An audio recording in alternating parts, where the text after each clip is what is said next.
Before I take your questions, I would like to point out to all of you once again have access to the most transparent and accessible president in American history.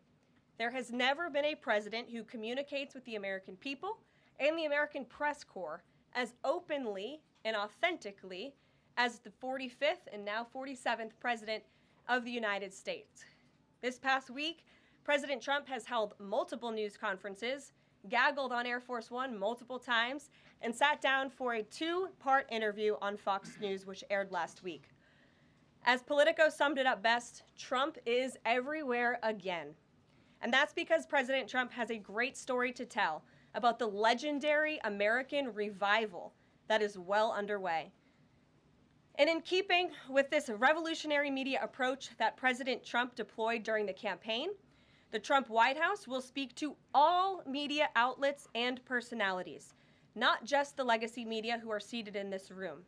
Because according to recent polling from Gallup, Americans' trust in mass media has fallen to a record low.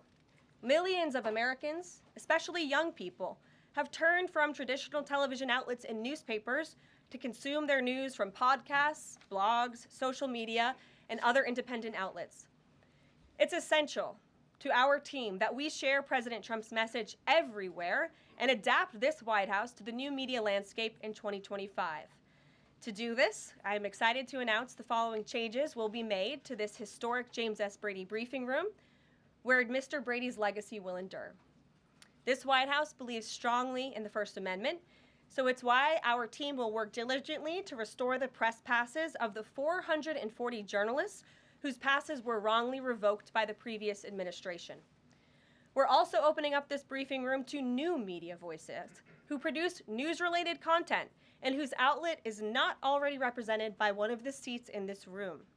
We welcome independent journalists, podcasters, social media influencers, and content creators to apply for credentials to cover this White House.